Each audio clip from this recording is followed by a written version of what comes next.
Vozes da Acapela. A voz da cultura, da literatura e das artes de Pedro Leopoldo. Ouça quem escreve, cria e transforma. Muito bem, nós estamos de volta, né? Mais uma semana. Eu falo sempre de volta, que é mais uma semana com você, com o nosso podcast Vozes a Capela. Sempre um prazer ter a sua companhia, sua audiência. E hoje nós temos um convidado bacana que nós vamos apresentar para vocês. E ao meu lado está o meu querido Charles Cruz. Olá, tudo bem? Olá, Gê. Que bom estar de novo aqui. Prazer imenso. Tenho certeza que o pessoal vai gostar demais do nosso convidado, porque esse aqui é um Tem história para contar? Opa, tem muita história para contar, tem muito talento para compartilhar, né? Ele é escritor, ele é compositor, ele é poeta, ele ator, ele canta, ele toca. Esse cara é alto nível. Assobia e chupa cana. É o Hã? famoso assobiar e chupar cana. Pois é, então, você ficou curioso? Daniel Siqueira é o nosso convidado deu uma embolada aqui, nosso convidado de hoje, e é sempre uma alegria. Obrigado por estar conosco, Daniel. Nada, obrigado a eu, né? A alegria é minha. Como o podcast não tem horário correto, né? Tem gente que vê de dia, tem gente que vê à noite, tem gente que vê à tarde, então eu costumo falar boa vida. Boa vida a você que nos acompanha, boa vida G. Gonçalves, boa vida Charlie Cruz, boa vida a toda a direção que está aqui hoje. É mais ou menos isso aí, né, Charles? A gente tenta fazer de tudo um pouquinho para poder encaixar em algum lugar, né?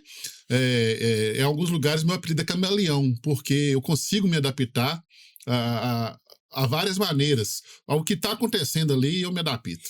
Que bacana, hein? Que coisa boa. Então, fala pra gente, para as pessoas que estão nos assistindo, quem é o Daniel Siqueira? O Daniel Siqueira é um rapaz, um menino, um homem de 38 anos, pai solteiro, né? Pai solo, um artista contemporâneo, mas também um pouco ali, não vou dizer esquecido, né, mas que faz as coisas ali na língua para poder melhorar, né? Eu escrevo desde 2013, componho músicas, de vez em quando eu teimo em cantar, né? Não que eu seja cantor, eu teimo em cantar, sou ator, roteirista, faço um monte de coisa aí, né? Na hora a gente não lembra de tudo, não, mas a gente vai lembrando aí. Atualmente, né, foi como foi perguntado um pouco antes, como hoje profissional, eu sou segurança, né? Segurança de artista, segurança particular, segurança de festas.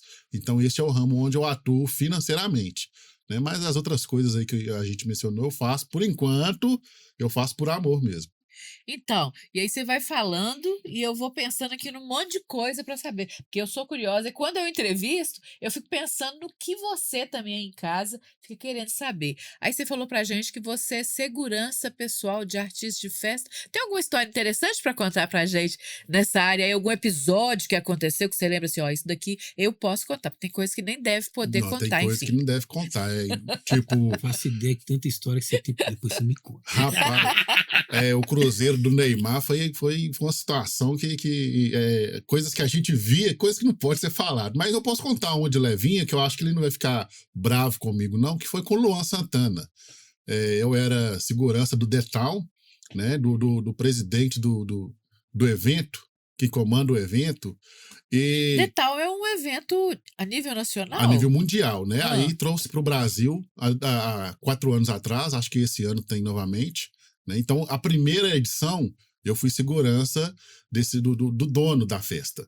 E só entrava lá com permissão dele. VIP, VIPíssimo, VIPerésimo. VIP, VIPíssimo. Lá a gente tinha contato com os artistas de nível nacional, os mais famosos, tipo Luciano Huck, na época Paola Oliveira estava no auge também, a gente conheceu. E eu sou obrigado a barrar as pessoas. Nesse dia eu barrei alguns artistas, né? Cláudia Raia, Marcos Mion. Isso Deus, hein? Mas entre eles, o que mais chamou a atenção foi o Luan Santana, que infelizmente eu tive que barrar também, né? Porque ele entrou para ir para a área VIP e ninguém me passou no rádio que o Luan Santana estaria liberado. Né? Então ele chegou na portaria, eu falei para ele assim, eu não posso deixar entrar. né? Mas o engraçado é que quando você faz alguma coisa com alguém, não é a própria pessoa que se incomoda, e sim as pessoas que estão do lado, Uhum. né? Então, Aí a segurança, assessoria a dele assessoria pulou. dele começou a brigar comigo, falou: eu também sou segurança, eu não ajo assim como você, ele é um artista e tudo mais. Nisso, o próprio Luan Santana pediu que a assessoria, a segurança dele ficassem calmos, porque ele entenderia meu trabalho, Poxa, que né? legal, hein? Quando o artista, uma pessoa consegue entender isso, Ser humano extraordinário, eu, né? inclusive, nesse momento, eu coloquei a mão no ombro dele e tô assim, pois é, cara, que bom que você entende, porque eu acompanho o seu trabalho, suas músicas, seus clipes, e você gosta de fazer tudo perfeito, né? Então, da mesma maneira que no seu trabalho você gosta de fazer perfeito, eu gosto de fazer no meu também. Aí ele foi, olhou dentro dos meus olhos assim, não preocupa não, cara, você é um cara perfeito, e me deu um abraço. Uhum. E foi liberado para que ele entrasse. Barrei, Uhum. mas ele entrou. No final da festa, ele levou para mim 2 copão de uísque. Uhum. Falou assim: ó, esse aqui é para você. Mas como eu tava em trabalho, eu Não não podia podia. beber, Não né? podia. Mas ficou marcada ali a Será que é humildade, um né? teste? Pode ser. Mas ficou marcada ali a humildade do artista, que todo mundo fala: ah, esse cara é assim. Não, bastante gente boa, bastante humilde, conversou comigo na festa, foi lá dentro na área VIP, voltou para conversar comigo, acompanhou o show dali de perto de mim, que dava para ver o palco também, saiu depois, voltou, conversou comigo numa boa, como se já me conhecesse. E reconheceu. Eu imagino também que ele reconheceu em você um profissional sério, que estava exatamente executando o Sim, trabalho. justamente, tinha que fazer, né? E uma outra que aconteceu foi no Rock in Rio, né? Eu era segurança do Coldplay. Nó! Quando? Porque eu estava lá no show do Coldplay, cara. Coldplay foi sem ser na penúltima edição. Eu e o Virtus, nós Pra estivemos mim, lá. Foi nessa que nós estivemos lá? Não, né? Pra mim, o melhor show até hoje que eu já vi Foi na minha onde? vida. Em Foi no qual- Rio de Janeiro. Pois é, mas né? qual estádio? Não, foi no Rock in Rio. No Rock in Rio eu não fui. Eu fui no show exclusivo do Coldplay. Foi no Rock in Rio, onde ele se apresentou no Rock in Rio um dos dias. E eu era segurança do camarim dele. E teve uma situação que o fã queria subir no palco, queria invadir o acesso, né, do artista, para poder abraçar esqueci Chris o nome. Martin. Isso, Chris Martin, né, que é o vocalista. É isso mesmo, né? Chris Martin. E eu tive que barrar a pessoa, né? Só que muitos seguranças fazem isso com certa violência, Uhum. né? E eu já tive que agir assim com outras pessoas, mas nesse dia eu simplesmente acalmei a pessoa, né? E conversei com ela e falei assim, ó, nós vamos conversar, eu vou levar ele lá dentro, ele vai tomar água, vai no banheiro, e se você acalmar e ficar aqui, eu trago ele, ou então te levo lá no camarim para você tirar sua foto com ele. Era homem ou mulher? Era homem. Uhum. E nisso a pessoa se acalmou. E o Chris Martin, com a mão no bolso, olhou para trás e viu aquilo. Quando eu entrei no camarim, só para adiantar, não tirou a foto, não, né? É as coisas que a gente tem que falar. A gente tem que mentir, às vezes, para evitar uma confusão. Né? Não teve foto. Mas lá dentro do camarim, o Chris Martin me convidou para trabalhar com ele de segurança. Né? Aliás, através do assessor dele, né? O assessor dele falou, ele chegou em mim e falou assim: you are perfect, né? Falando que eu sou perfeito, meu trabalho foi perfeito. E veio o assessor dele depois falando, me convidando se eu não gostaria de trabalhar em segurança com ele. Né? Aí eu comecei a comentar assim, comentei com ele, não, mas eu não tenho preparação nenhuma, o meu inglês ainda é pouco intermediário, não falo. Não, no problem. Ele começou a falar que não tinha problema, e depois eu ainda coloquei uma dificuldade falando que eu não tinha o visto para poder entrar nos Estados Unidos, que eu não tinha passaporte ainda, que eu não tinha documentação, e ele falou, não precisa preocupar com nada disso, você tá por nossa conta, você vai com a gente. Mas o amor de pai falou mais alto, eu não quis deixar minhas filhas aqui sozinha. Quantas filhas? 2 filhas. Então, esse é um outro assunto que eu achei super interessante. Bom, com relação ao lado profissional, como né, você mesmo colocou que essa é a sua... É o lado que você ganha dinheiro, que você paga as contas e os boletos, vamos dizer assim, né? Que bacana, a gente fica feliz em ver que as pessoas levam a profissão a sério. E executam com o trabalho com muito amor e com Uhum. dedicação. Então, e aí tem esse outro lado também que a gente estava conversando nos bastidores antes de entrarmos aqui, e ele estava contando desse lado, né? Que o Daniel é pai de 2 meninas, Duas e como meninas. você mesmo já falou aí na sua apresentação, é pai solo. E eu fiquei curiosa. Ó, pai solo. Eu fiquei Interessante curiosa, essa história aí. Isso eu não sabia. quanto a essa história, porque a gente ouve muito falar de mãe solo, de mulheres ou que às vezes que dividem, mas pai solo, para mim, pelo menos nos meus relacionamentos, é um pouco, é pouco comum. Como é que é essa história É de pai raro. solo? Como é que é isso? É, Conta pra gente. Você falou uma coisa interessante para mim ali, que eu vou até adiantar, quando eu perguntei para ele, e aí, como é que é isso? Uma coisa interessante que ele falou, o pai sente, um pai solo, ele tem os mesmos sentimentos, para mim, ele colocou, tem os mesmos sentimentos que uma mãe. Como é que é isso? Conta pra gente. é complicado porque a gente começa a voltar no passado, relembrar as histórias, né?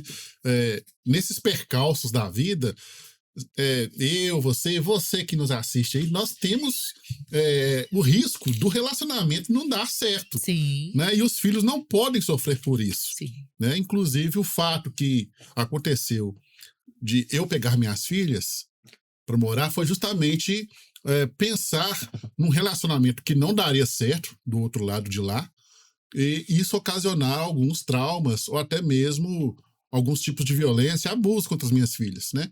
Porque acontecia com a mãe, então eu peguei minhas filhas para que não acontecesse com ela e eu não tivesse que sujar meu nome depois tentando defender a honra das minhas filhas. Qual a idade delas hoje? Hoje elas têm 10 e 11.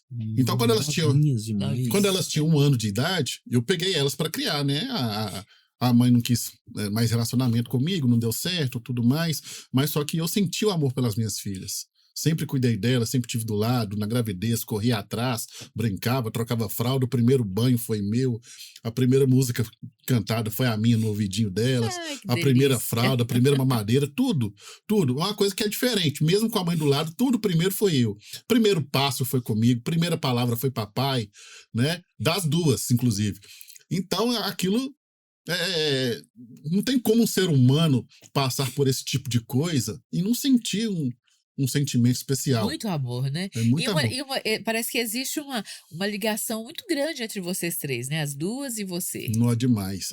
Até porque, né, as dificuldades que uma mãe passa, né, de não ter ajuda, de não ter, às vezes, condição de dar o filho que o filho precisa ou merece, eu passei também. Ai, isso dói, né? Né? E dói demais você escutar a filha, pai, eu quero tal coisa.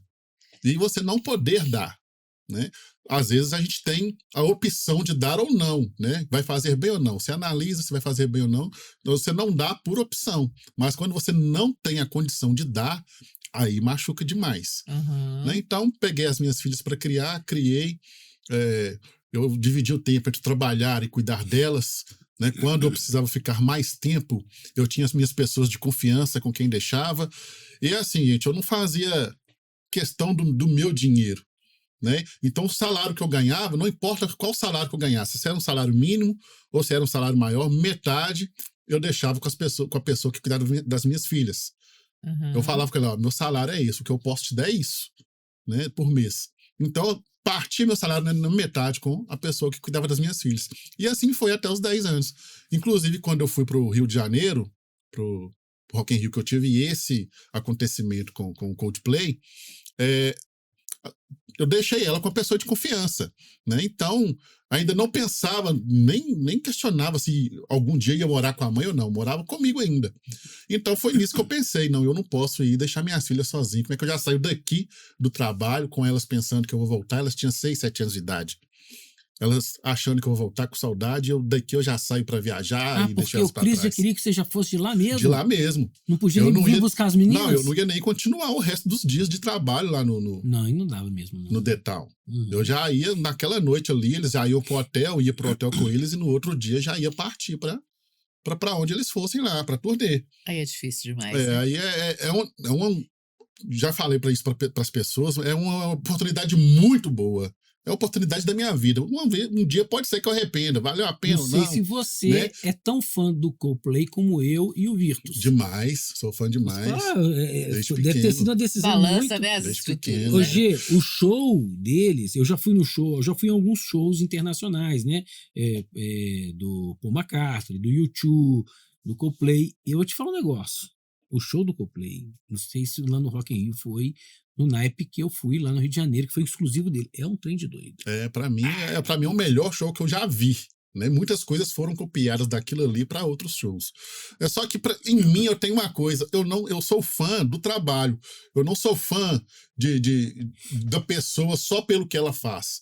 Eu posso ser fã da pessoa porque ela representa para mim. Igual eu sou fã das minhas filhas, né? Eu sou fã da minha mãe, que também batalhou sozinha. Quando você perguntou o sentimento, foi nela que eu pensei, porque minha mãe criou 4 homens sozinha. Nossa. Né? E às vezes não tinha nada para dar a gente para comer. Né? A fome a gente nunca passou, né? Mas a mistura. Mas tem as dificuldades. Mas a mistura, sim, muitas vezes falta na mesa. A gente tinha um arroz, um feijão, uma sopinha de macarrão rala ali, né?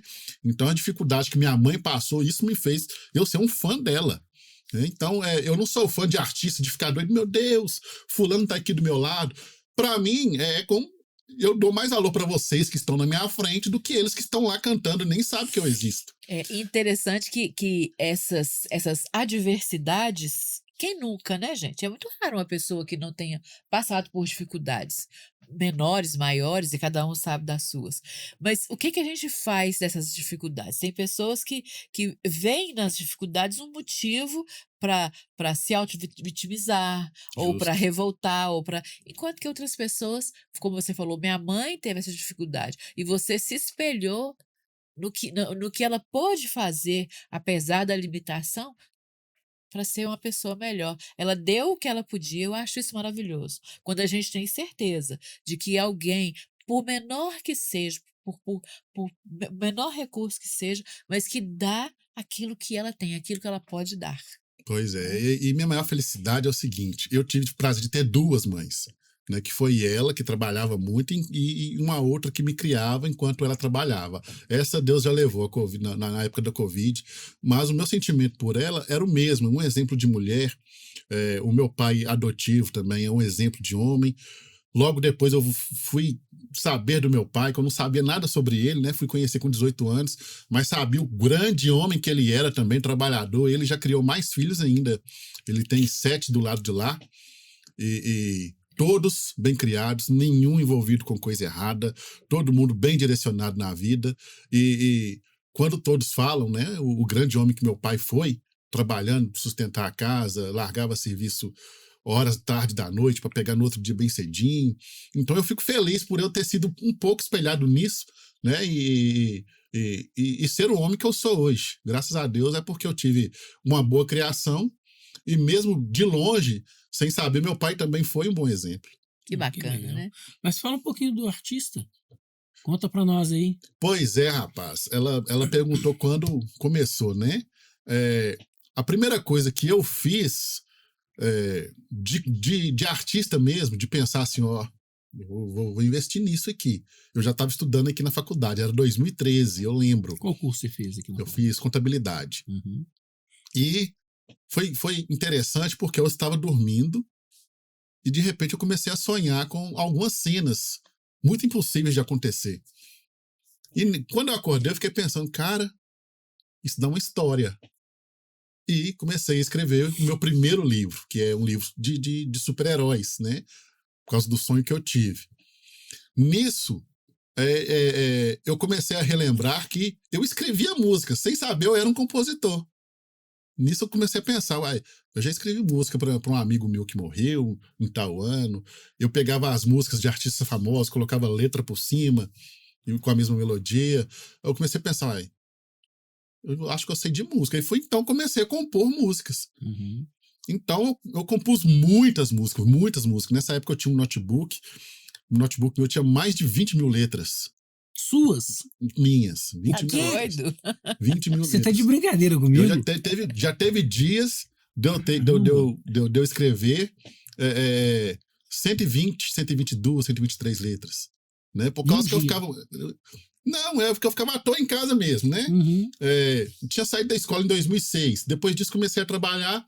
E como eu não era de festa, de droga, essas coisas, nunca fui, eu ficava só dentro de casa. Uhum. Aí você ficava escrevendo. Aí comecei, comprei o computador para fazer a faculdade, para ajudar na faculdade, e ficava escrevendo nele as coisas. Na época eu dava aula de Crisma, e usava ele para poder fazer minhas dinâmicas, minhas reflexões, essas coisas. Então tinha tudo isso lá. Tinha meus livros, tinha uns 18 livros que eu já tinha começado a escrever, e inclusive esse primeiro, de todos, daqui a pouco eu vou falar, o primeiro foi o que sobrou dessa época. E as músicas, algumas que eu consegui lembrar hoje, eu ainda tenho. Por quê? Que eu fui roubado, né? Entraram na minha casa, roubaram meu notebook, levaram tudo. Aí levaram suas músicas. Levaram Você minha... não tinha backup. Não tinha nada. Levaram todo o meu trabalho. Prejuízo, hein? Levaram Prejuízo E lembrar de 20 financeiro e emocional, né? Sim. Levaram todos. O emocional foi o principal, né? Porque hoje eu não tenho nenhuma foto das minhas crianças pequenininhas. Tava tudo né? lá no notebook. Todos os vídeos que eu gravava com elas, musiquinhos, primeiro passinho, elas aprendendo a falar, tava tudo no notebook. Né? E o dia que eu saí para trabalhar, infelizmente alguém entrou lá, pulou e levou minha vida inteira. Uhum. Né? O sentimento disso aí, quem já passou, é um sentimento realmente de luto, porque você perde muita coisa, a gente perde muita coisa que a gente criou. Eu sinceramente, eu não liguei para as músicas, eu não liguei para os livros, eu liguei para as minhas memórias, né? Uhum. Que eram as fotos, os vídeos, os momentos que eu passei com elas, que eu cantava para elas dormir, né? Então, isso para mim que o mais doeu foi levado. Agora o trabalho não, o trabalho a gente vai criando criando outros, né? Hoje quantas músicas? Hoje tem umas 900 e alguma coisa de música prontas. Que mente, essa mente não para, né? Não para porque 20 mil de novo. Eu não sei o que acontece, se isso acontece com todo mundo, mas as músicas que eu componho são sonhos. Eu tô dormindo, de repente vem eu na música, ou então eu tô escutando alguém cantar uma música que ela é real no sonho. É como se fosse uma música famosa.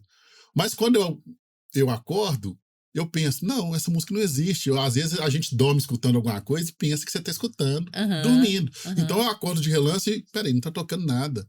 Aí eu começo a escrever a letra que eu tava ouvindo, procuro no Google, e não tem aquela letra. Então, o que eu lembro, consigo lembrar, coloco ali. Coloco ali. São muitas. Já perdi muita música também, porque eu não acordava e nem lembrava. Eu houve uma época que eu lembrava, aí no sonho eu lembrava que eu lembrava, né? No sonho eu tava lembrando que eu lembrava, que tava escrevendo, gravando no celular, e quando eu acordava, tinha perdido, que eu já não lembrava de mais nada. Mas a maioria é dos meus sonhos mesmo. E como você aplica todo esse talento, todos esses dons, né? Sim. Que você tem, como você aplica na vida, no seu dia a dia? Você faz alguma coisa com isso que você, tudo isso que você tem? Quando resumindo, porque não é spoiler, é tudo um sonho, né? A gente quer que todo mundo que faz um trabalho quer que um dia seja reconhecido. Seja reconhecido, dê certo. Então, o meu sonho é um dia minha música dar certo na boca de alguém, né? E fazer sucesso para que as pessoas saibam, Daniel Siqueira compõe música. Não é o sucesso não é ficar famoso, o sucesso é ter o trabalho reconhecido. Que seu trabalho exatamente, que ele venha. Que eu acho que é viver verdade, daquilo que a gente ama, que é a né? consumação também de todo artista. O artista quer isso. Verdade, é viver do que a gente ama, né? Poucas pessoas fazem isso na vida. Sim. Quer trabalhar com aquilo que ama até o fim da vida. Então, o meu sonho é ganhar dinheiro com meus dons, né? Sem precisar de fazer nada errado, sem precisar de roubar essas coisas aí que, graças a Deus, nunca precisei.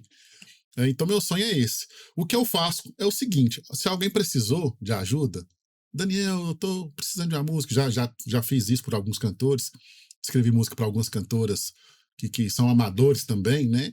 Mas que podem falar que agora tem música própria porque o Daniel Siqueira escreveu para eles, né?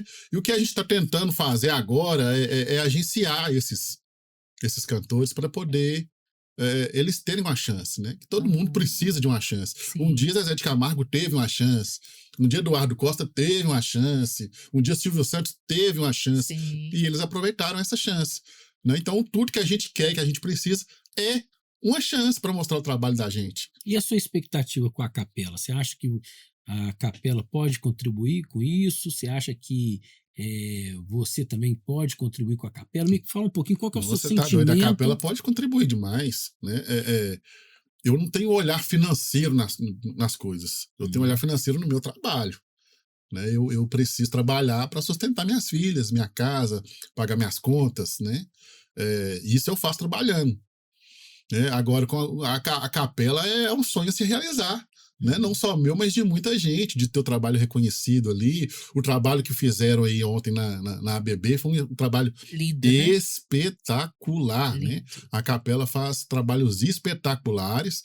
E eu já penso assim, se você entra num lugar já visando lucro, visando dinheiro, não vai dar certo. É uma consequência, né, Daniel? Eu disse ontem com um grupo de pessoas, de amigos meus, que o homem chega em certa fase da vida, sendo rico ou não, que o dinheiro já não é mais o objetivo.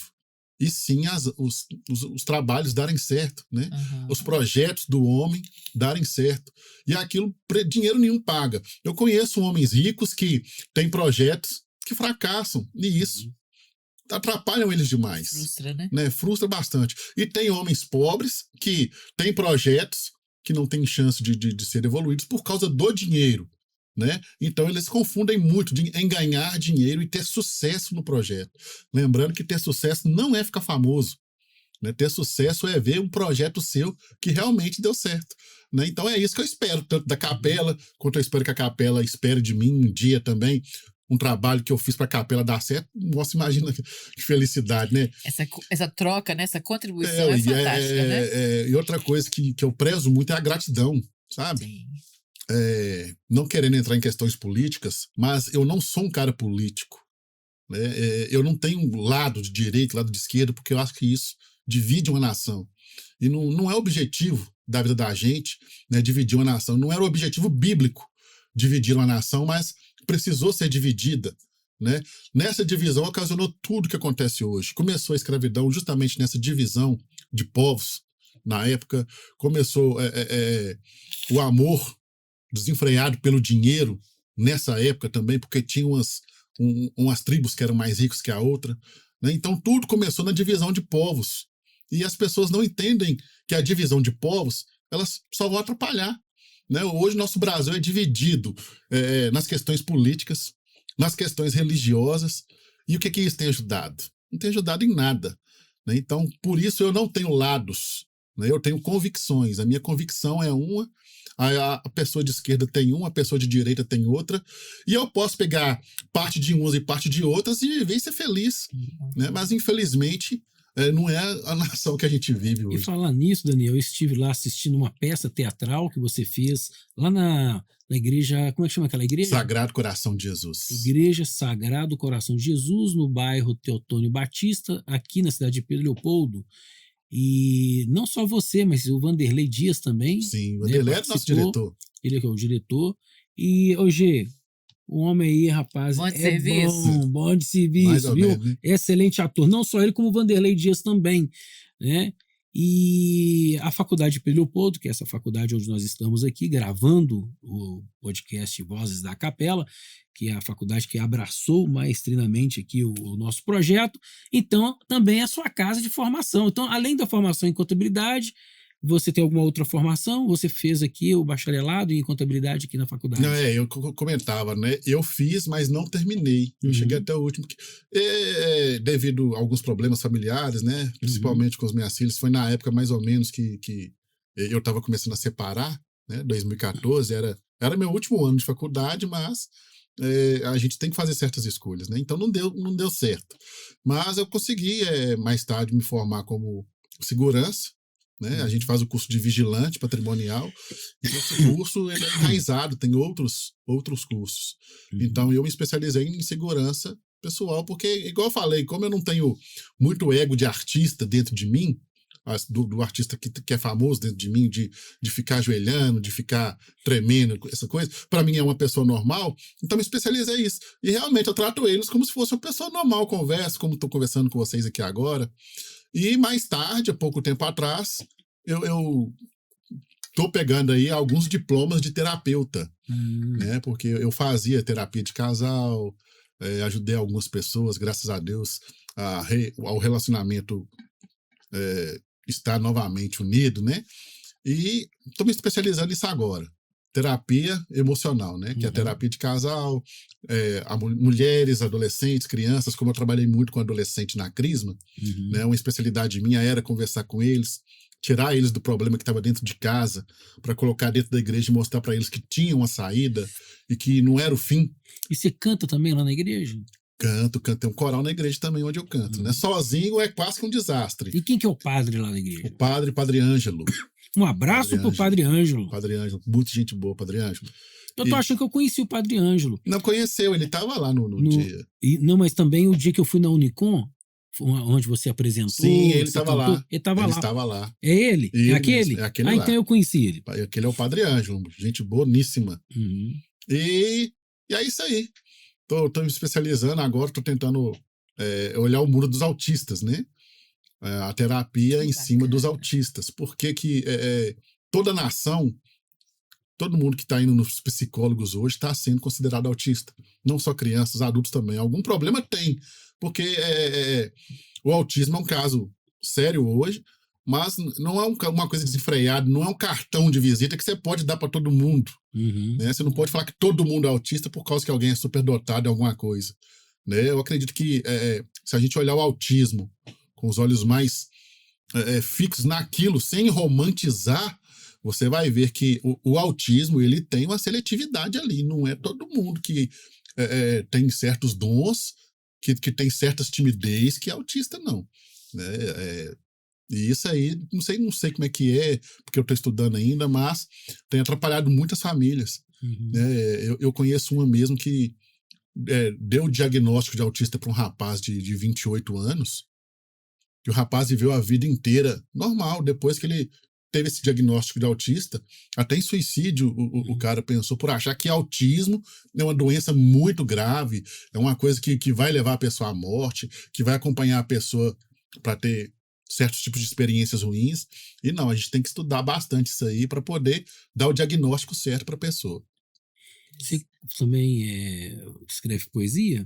Escrevo, inclusive tem um livro de poesias aí, a edição 12 do Só Poesias, escolheu aí um verso meu, né, que eu havia feito para eles, para poder estar no livro.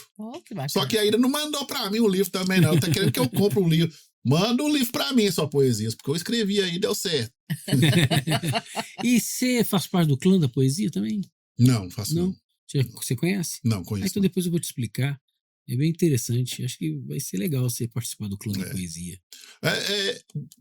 Não sei quem falou que eu podia escrever poesias, por causa das músicas. As músicas que eu escrevo têm as letras muito fortes, né? Muito poético. Na minha época de adolescente, eu escutava muito rap. E é um estilo de música que ele é muito preconceituado. Eu tenho um rap gravado, sabia? Tem? Bacana demais. Bom, eu não sei se pode. Seria um rap, Virtus?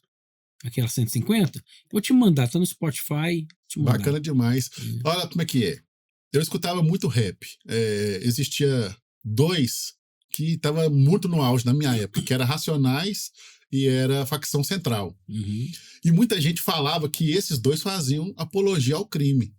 Né? Só que eu acho que depende muito de quem escuta e entende a música, porque eu escutava e entendia que aquelas coisas que se passavam nas histórias eram ruins para mim. Era muito ruim para mim. Era algo a não seguir. Então algo eu não é porque eu estava Depende escutando aquilo, né? verdade. Não é porque eu estava escutando aquilo que eu tinha que viver aquilo. Né? Talvez aquilo fosse, se não fosse o rap, talvez hoje eu estaria no mundo errado realmente, porque eu tive várias oportunidades de entrar, eu tive várias chances, várias propostas, né, de poder estar entrando na criminalidade, no mundo das drogas, e não aceitei nenhuma. Graças a Deus, nunca usei nenhum tipo de droga, mas nenhum mesmo. Nunca fiquei bêbado na minha vida, né, graças a Deus. E muitas dessas músicas que eu aprendi num livro meu, que já está publicado. Quantos livros publicados? Publicados são 2, né, através de mim mesmo, né, através da Amazon. Só na Amazon que a gente acha ele. Então você tem os e-books. Impressos não tem ainda. Não, impresso, se você pedir, o impresso chega na sua casa. Né? mas através de eu mesmo correr atrás, porque para escritor é muito caro. Para publicar um livro é R$10.000. Infelizmente, eu nunca tive condições. Então, é muito caro publicar um livro. Então, eu consegui publicar um livro através da Amazon, chegou até mim. Ele chama De Mãos Dadas com Destino. Né? E numa das páginas dele, tem a seguinte escrita que fala assim: existem 3 tipos de pessoas. Vê aí qual você é. Existem 3 tipos de pessoas: a sábia, a inteligente e a burra. Né? A sábia é aquela pessoa que vê alguém passando por certo tipo de coisa e com aquele resultado, ela sabe o que é bom e o que é ruim para ela. Ela não vai cometer o erro que aquela pessoa cometeu apenas por ver que deu errado. E você foi sábio ao escutar e fazer o discernimento correto. Justamente. Existe a pessoa que é inteligente. O inteligente já é diferente. O inteligente, ele passa por aquilo. Ele comete o erro, sabe que aquele erro para ele foi ruim e não vai errar de novo. Aprendeu a lição. Aprendeu a lição, foi inteligente. Já o burro não. O burro, ele erra uma vez, viu que deu errado, não encontra outra saída, erra de novo. E, consequentemente, deu errado, mas ele não aprende. Ele erra e continua errando. Né? Esse é o burro.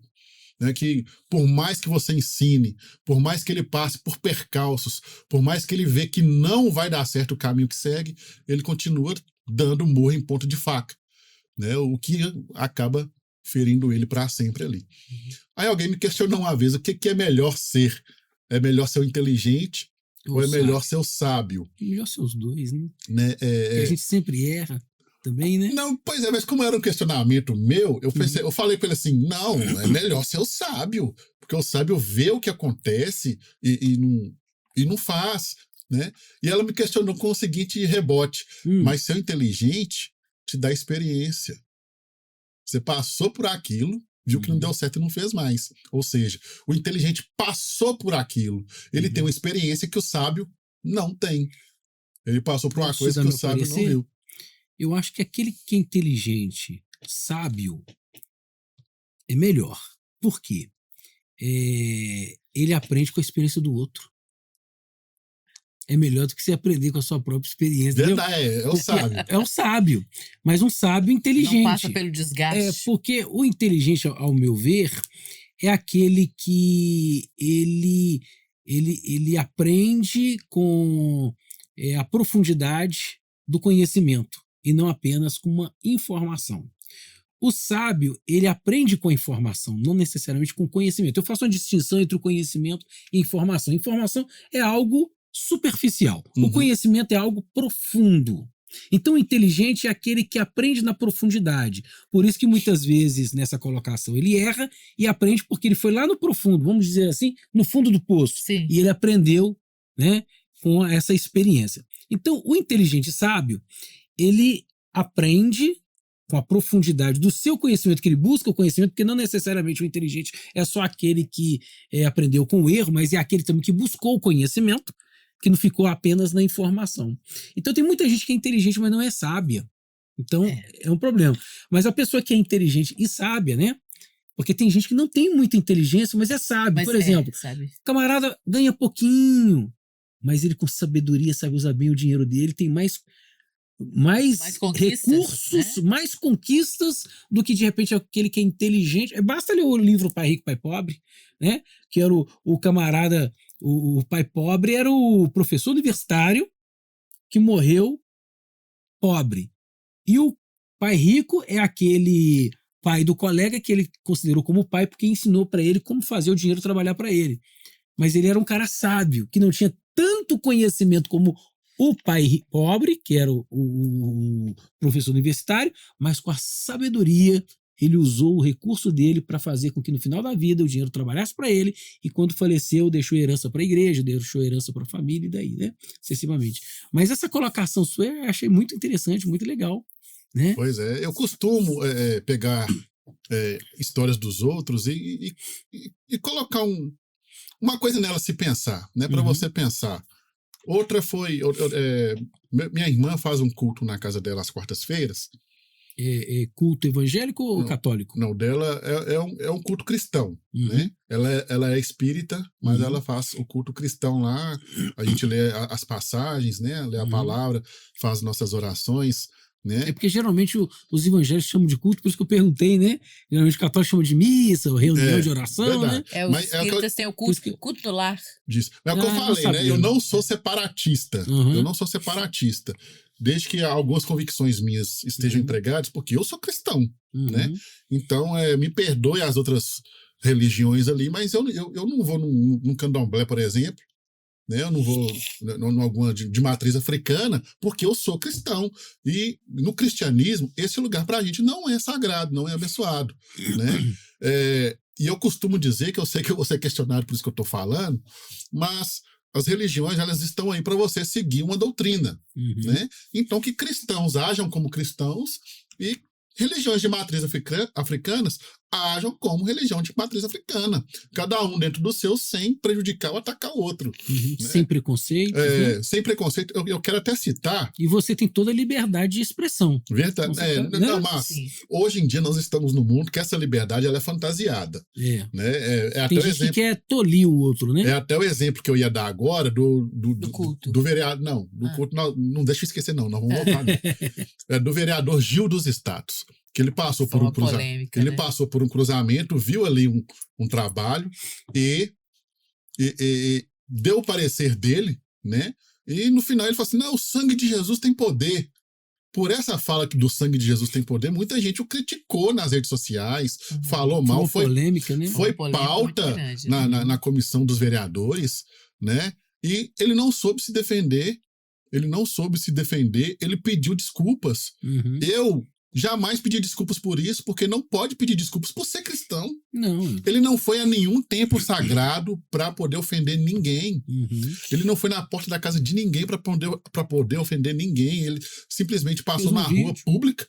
Uhum. Né, a rua pública. Se houve alguma ofensa, foi a pessoa que colocou na rua pública, onde todo mundo passa. Mas o Brasil ainda é muito criança democraticamente, né? Nós estamos aprendendo a ser democráticos.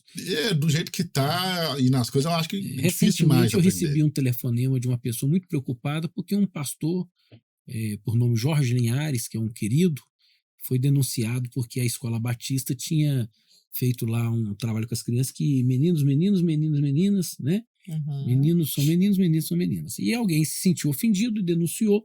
Essa pessoa me ligou preocupada, falou assim: temos que orar para o pastor Jorge Linhares, porque está sendo perseguido. Eu falei assim: olha, não vejo por esse ângulo, não. Eu acho que a pessoa que denunciou está exercendo seu direito, que se sentiu ofendido, de denunciar no Ministério Público. Até aí está tudo bem, não tem problema nenhum. Nós vamos ter problema se ele for condenado. Porque até isso é democracia. Até aí isso aí é democracia. Não tem problema. Nós temos a Constituição, né, que garante isso para o Jorge Linhares, para o Colégio Batista. Nós temos a Convenção, né, de São Pedro de la Sierra. Nós temos a Organização Mundial da Saúde. Nós temos vários amparos que nos protegem com a liberdade de expressão.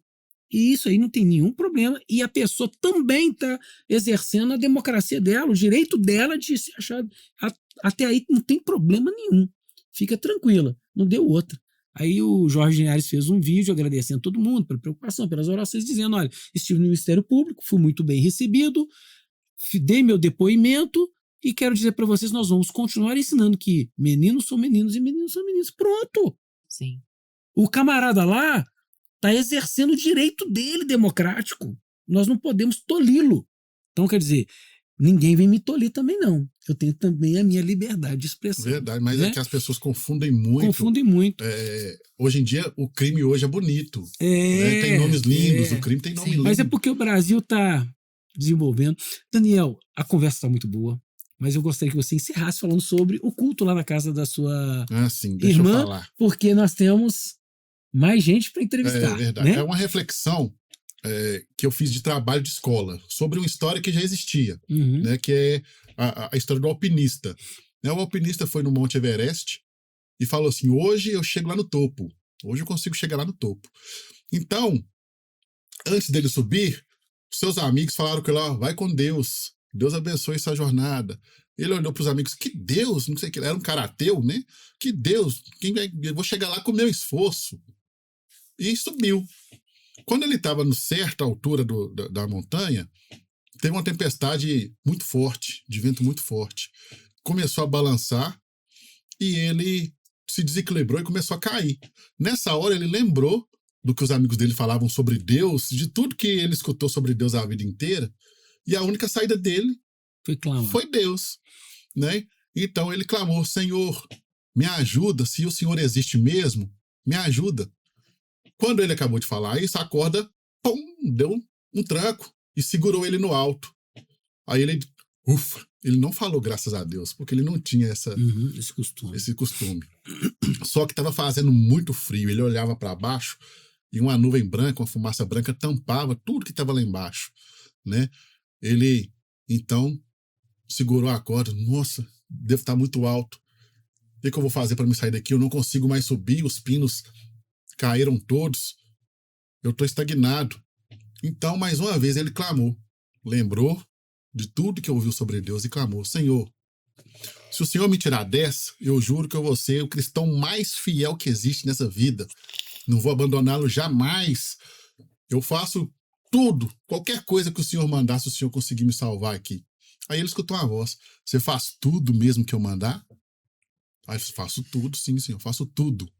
Então, corte essa corda que está te segurando. Aí ele indagou: cortar a corda? Mas o Senhor é o Deus da salvação ou o Deus da morte? Se eu cortar essa corda, eu vou cair lá embaixo e vou morrer. Não se preocupe com o resultado. Apenas corte a corda. Aí ele olhou para baixo, aquela fumaça tampando tudo, olhou para cima, o frio que estava fazendo, e que a corda era a única coisa que segurava ele. Então ele pensou: amanhã o resgate vai vir e vai me defender. Deus é nada. Você agarrou na corda. Você agarrou na corda. No outro dia, realmente, o resgate chegou e encontrou um alpinista morto, congelado na corda, apenas 1 metro do chão. E eu contei essa história na faculdade. Na faculdade não, num curso que eu estava fazendo. E porque eu não tinha estudado. Eu só tinha essa história para chegar lá no dia, que era a história que eu tinha ouvido justamente nesse dia. E como é que eu vou chegar com essa história lá? Contei a história e ali me bateu uma ideia de jogar uma reflexão em cima daquela história. E que eu passo para vocês, passo para você hoje. Qual é a corda que está te segurando? Qual a corda que está prendendo você a seguir em frente? A ser salvo, a poder alcançar todos os níveis aí, seus objetivos. A corda pode ser seu celular, pode ser uma namorada nova, né? A corda pode ser um trabalho que você não ama, que você não gosta de fazer, mas que você está fazendo porque é a sua corda que está te segurando. E você tem medo de cortar essa corda e alcançar 1 metro do chão que está abaixo dos seus pés. Então, a reflexão que eu deixei lá no dia é: corte a corda. Corte a corda que te segura, que te prende, que não deixa você seguir em frente e que não vai te deixar viver. Você vai morrer agarrado nessa corda. Então, corta a corda. Quando eu falei isso, o professor ficou sem palavras, ficou me olhando com a mão assim no queixo e sozinho começou a aplaudir. Depois que ele começou a aplaudir, a sala inteira aplaudiu. Algumas pessoas estavam emocionadas quando eu acabei de falar. E o professor me deu a maior nota do dia da apresentação, de uma coisa que eu não tinha estudado. E foi bacana demais. Disso aí eu já tirei uma reflexão, né? Que nem a própria história da reflexão, que o final dessa história, ele te manda orar, né? O segredo da história que eu contei, que para a pessoa que fez, era te mandar orar. E eu, como não era um momento de oração no lugar, eu coloquei essa questão de cortar a própria corda. Sim. A corda que... Interessante, né? Sim. Realmente. A corda que te impede de viver. Exatamente. Quando as pessoas pensam que às vezes é a corda da salvação, é o contrário. É a corda que te impede de viver. E assim nós encerramos. E eu agradeço demais a oportunidade. Pode ter certeza que quem está nos assistindo também ficou muito emocionado, não só com essa história, mas com a sua história de vida, que é muito bonita e que dá vontade de ficar aqui te ouvindo o dia todo. Com certeza. Sem vocês não aconteceria, né? Então, primeiramente, eu tenho que agradecer a vocês. Né? Logicamente que quando a gente fala primeiramente, os agradecimentos a Deus já foram feitos. E também o público, né? Que se não fosse o público, não teria. Muito obrigado você que assistiu, que acompanhou aí, que teve o interesse de me ver até agora. E boa vida a todos vocês, boa vida a todos nós. Boa vida, meu obrigada. amigo. Amém. Boa vida à Faculdade Pedro Leopoldo, que tem nos dado esta oportunidade de estar gravando aqui nos estúdios da Faculdade Pedro Leopoldo. O nosso muito obrigado. Que você Valeu. tenha uma boa vida, que você tenha, né, experiências fantásticas de vida para contar também, e que você continue conosco nesse nosso projeto de podcasts da Acapela. Um grande abraço e até o próximo.